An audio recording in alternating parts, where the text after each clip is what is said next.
Hi everyone. सो काफ़ी time के बाद मैं आप सभी के लिए लेके आई हूँ एक quick and easy bridal makeup tutorial.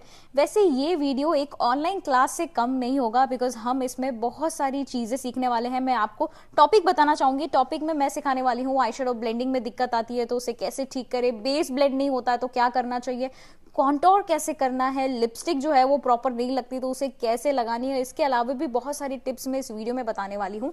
And अगर आप पहली बार मेरी वीडियो देख रहे हैं तो मेरा नाम है कशिश जैन और मैं पीके मेकअप स्टूडियो सूरत गुजरात से हूँ। इस चैनल के माध्यम से आप बहुत सारी मेकअप सीखेंगे और देखेंगे भी, तो इस चैनल को अभी सब्सक्राइब करो और बेल आइकन दबाना मत भूलिएगा ताकि आप जो है मेरी वीडियोस बिल्कुल भी मिस ना करो। जल्दी से नोटबुक और पेन लेके बैठ जाइए ताकि आप है ना कोई भी पॉइंट मिस ना करें। और आप यहाँ पे देख सकते हैं बिफोर और ये ब्यूटीफुल सा आज आई मेकअप और बेस मेकअप हम सीखने वाले हैं। और आज का बेस मेकअप ऐसा आप सीखोगे कि जैसे मेकअप किया है लेकिन नहीं किया, आजकल वही तो चल रहा है। तो चलो शुरू करते हैं। सबसे पहले फेस को क्लीन कर लेना है। क्लीन करने के बाद आप कोई भी रोज वाटर अप्लाई कर दीजिए। फिर मैं यहाँ पे मॉइस्चराइजर अप्लाई कर रही हूँ। मेरी मॉडल की जो स्किन है वो काफ़ी ज़्यादा ड्राई है तो मैं यहाँ पे शॉपरेल का मॉइस्चराइजर यूज़ कर रही हूँ। अच्छा, जो भी प्रोडक्ट्स है वो आप मेरी वॉइस में सुन सकते हैं तो प्लीज़ मेरी आवाज़ जो है वो अच्छे से सुनिएगा। वैसे तो आप अच्छे से सुनते ही हो। मॉइस्चराइजर अप्लाई करने में आपको ये ध्यान रखना है कि बहुत ही अच्छे से ये स्किन में ब्लेंड होना चाहिए और थोड़ी देर आपको रुकना भी है मॉइस्चराइजर लगाने के बाद। देन हम यहाँ पे अप्लाई कर रहे हैं प्राइमर। अब प्राइमर का क्या रोल होता है मेकअप में, अपने मेकअप को लॉन्ग लास्टिंग और ग्लॉसी भी प्राइमर ही दिखाता है। हमें ऐसा लगता है महंगे हाइलाइटर खरीद लेंगे तो हमारा मेकअप ग्लॉसी लगेगा, ऐसा नहीं होता है। अगर आपका स्किन प्रेप में गड़बड़ है ना तो कभी आपके मेकअप में ग्लो आएगा ही नहीं। अब हम क्या करने वाले हैं, कंसील करेंगे। अभी आप जैसे कि देख सकते हो थोड़े से अंडर आईज है तो मैंने क्या किया है, मॉडल की स्किन से एक टोन डार्क शेड का कंसीलर लिया है। मैंने ELF का कंसीलर यूज किया है जिसका शेड है 10 न्यूट्रल और एक फ्लैट ब्रश की मदद से जहां जहां पे मुझे डार्कनेस लग रही है वहां पे मैं अप्लाई कर रही हूँ। मुझे माउथ एरिया पे और अंडर आइज में ज़्यादा लग रही थी तो मैंने वहाँ पे एक प्रोडक्ट थोड़ी ज़्यादा लगाई है और बाकी बहुत ही लाइट लगाई है। अब इसे अप्लाई करने के बाद आप इसे अच्छे से ब्यूटी ब्लेंडर की मदद से ब्लेंड करेंगे। याद रहे आपका जो ब्यूटी ब्लेंडर होगा वो ड्राई नहीं होना चाहिए, वो डैम्प होना चाहिए और ऐसा भी गीला ना हो कि भाई पानी टपक रहा हो। नेक्स्ट हम यूज करेंगे फाउंडेशन। फाउंडेशन में यूज करने वाली हूँ क्रायोलॉन डर्मा का जिसका शेड मैंने लिया है D4। D4 को मैंने अच्छे से पैलेट पे लिया और उसका पेस्ट बनाया है एंड देन मैं उसे अप्लाई कर रही हूँ। जब आप अगर डायरेक्टली रिफिल में से लगाओगे ना तो आपका प्रोडक्ट कभी भी नहीं लगेगा। जब आप उसको अच्छे से पैलेट में निकाल के लगाओगे ना तो बहुत स्मूथली आपका प्रोडक्ट अप्लाई होगा। मैं ना बहुत ज्यादा प्रोडक्ट नहीं लगा रही हूँ, थोड़ा थोड़ा ही लगा रही हूँ क्योंकि हमें वापस ब्लेंड भी करना होता है। क्या होता है ना, जब ज्यादा फाउंडेशन लग जाता है फिर उसे हम ब्लेंड करते हैं ना तो वो बहुत केकी सा और बहुत ओवर लगता है। तो आप जितना कम लगाएंगे उतना अच्छा लगेगा। आप देख सकते हो ब्लेंडिंग करना कितना इजी हो जाता है अगर आप अच्छे से इवनली लगाए और कम क्वांटिटी लगाए। तो यहाँ पे अगेन हम अच्छे से फाउंडेशन को ब्लेंड कर रहे हैं। जब भी आपको ऐसा लगाना है कि यार नो मेकअप लुक लगे मेरा, तो एक ही चीज आपको ये याद रखनी है कि लेस इज मोर, यानी कि जितना कम लगाओगे उतना जो है वो अच्छा दिखेगा, बेटर दिखेगा। तो यहाँ पे हमने अच्छे से जो है फाउंडेशन को ब्लेंड कर लिया है। जितना टाइम फाउंडेशन लगाने में लगता है उससे कहीं ज्यादा टाइम फाउंडेशन को ब्लेंड करने में लगता है। अब हम फेस को हाईलाइटिंग कर रहे हैं क्योंकि ये एक ब्राइडल मेकअप है तो मैं ELF कंसीलर यूज करी हूँ जिसका शेड है लाइट बेज और जहां पे हमारे फेस हाईलाइटिंग एरियाज होते हैं वहां पे मैंने अप्लाई किया है। देन हम अगेन उसे अच्छे से ब्लेंड कर लेंगे। ये जो स्टेप है वो ऑप्शनल है, अगर कुछ हैवी मेकअप कर रहे हो तो आपको करना है, बट अगर आप जैसे डे मेकअप कर रहे हो तो आपको ये करने की कोई भी जरूरत नहीं है। वैसे आप लोगों के लिए मेकअप क्या है, एक वर्ड में आपको बताना है कि आप लोगों के लिए मेकअप क्या है, कमेंट करके बताइए। अब नेक्स्ट हम डिटेल में कॉन्टोरिंग जानने वाले हैं। कॉन्टोर कैसे करते हैं वो देखते हैं। आज मैं आपको क्रीम कॉन्टोर सिखाने वाली हूँ जिसके लिए मैं फेंटी ब्यूटी का स्टिक यूज कर रही हूँ।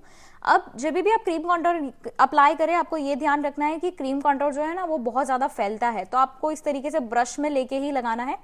तो आपको ये याद रखना है कि आपका जो कॉन्टोर शुरू होगा वो होगा टॉप ऑफ द ईयर से और आपके आईज के आउटर कॉर्नर पे वो खत्म हो जाएगा एंड देन उसे ऊपर की डायरेक्शन में आपको ब्लेंड करना है। याद रहे कभी भी नीचे की तरफ ब्लेंड मत कर देना, तो आपका फेस जो है ना वो कॉन्टोर होने की जगह और ज्यादा बड़ा दिखने लगेगा। तो आपको हमेशा ऊपर की तरफ ब्लेंड करना है। देन यहाँ पे सेम प्रोडक्ट से हम नोज कॉन्टोर कर रहे हैं।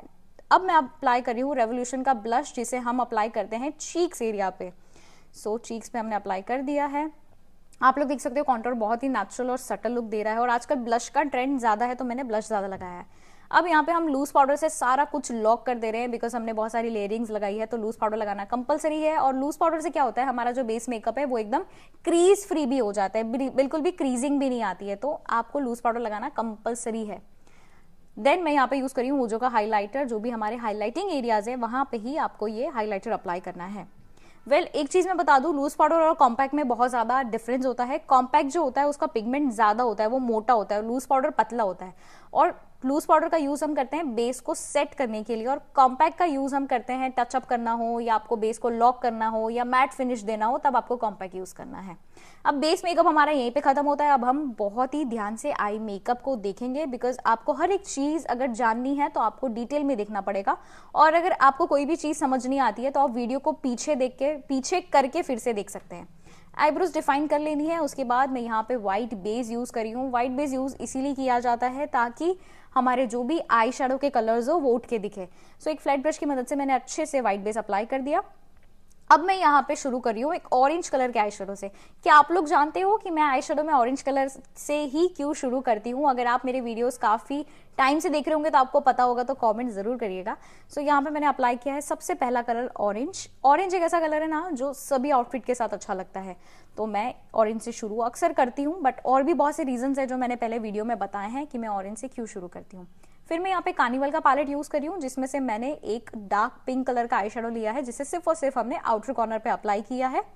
प्लेसमेंट आपको ध्यान देना बहुत जरूरी है। लाइट कलर्स जो है वो क्रीज लाइन के ऊपर जा सकते हैं, बट जो डार्क कलर्स है वो क्रीज लाइन के ज्यादा ऊपर नहीं जाने चाहिए। और आई शेडो में हम जितने छोटे ब्रशेस का यूज करेंगे उतने अच्छे से हमारा कलर लगेगा भी और ब्लेंड भी होगा। अब मैंने मरून कलर का आई शेडो आउटर कॉर्नर पे लगाया है।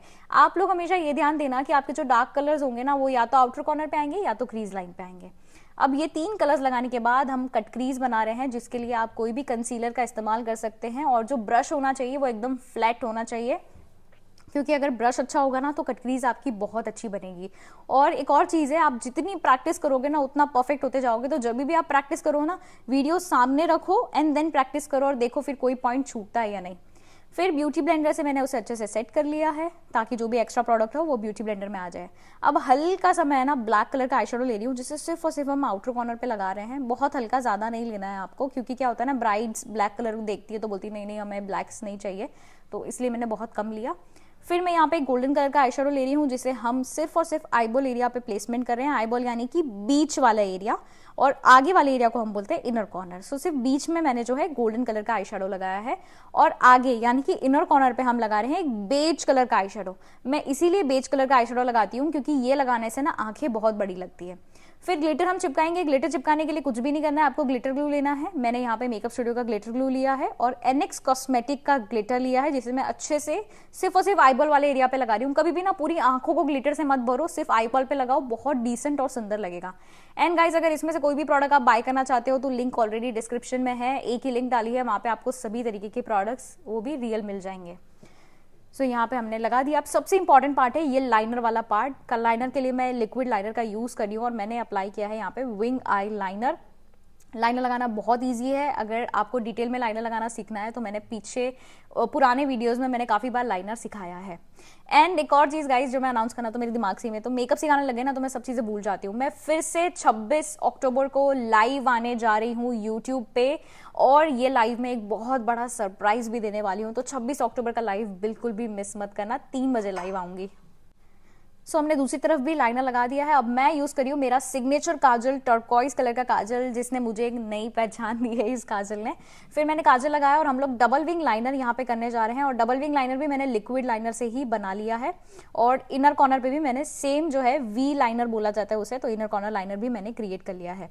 Double wing liner in detail मैंने सिखाया है, आप मेरे शॉर्ट्स वीडियोस भी चेक कर सकते हैं। और अगर आपको सिर्फ और सिर्फ डबल विंग सीखना है तो वो आप मेरे इंस्टाग्राम पे भी चेकआउट कर सकते हैं। मेरे इंस्टाग्राम आईडी है कशिश जैन 613। लैशेस लगाने के बाद मैंने इनर कॉर्नर पे भी हल्का सा 2वे जेल लगा के ग्लिटर लगाया है, ताकि सारा अटेंशन जो है वो आंखों पे ही जाए। जो लैशेस मैंने लगाई है वो है एनएक्स कॉस्मेटिक की नंबर 2। आप लोग मुझे कमेंट में जरूर बताना कि आपको ये आई मेकअप कैसा लगा और पसंद आया, तो प्लीज रेड हार्ट जरूर कमेंट करना।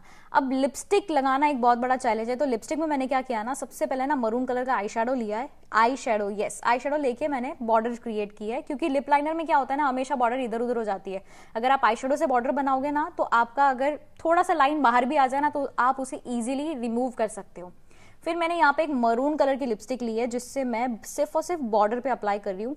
ये लिप शेड मुझसे ना काफी सारे लोग बोलते हैं मैम आप कौन सी लिपस्टिक लगाते हो, लेकिन असल बात ये होती है ना कि मैं एक ही लिपस्टिक में यानी एक ही लिप्स पे 2 से 3 शेड्स लगाती हूँ, तो बताना मुश्किल है कि कौन सा कलर मैं लगाती हूँ। तो सबसे पहले मैंने क्या किया, बॉर्डर पे जो है मैंने मरून कलर दिया और बीच वाले एरिया में ना मैंने मैक की पिंक कलर की लिपस्टिक लगाई और आप लोग देखो क्या ही लग रही है लिपस्टिक शेड।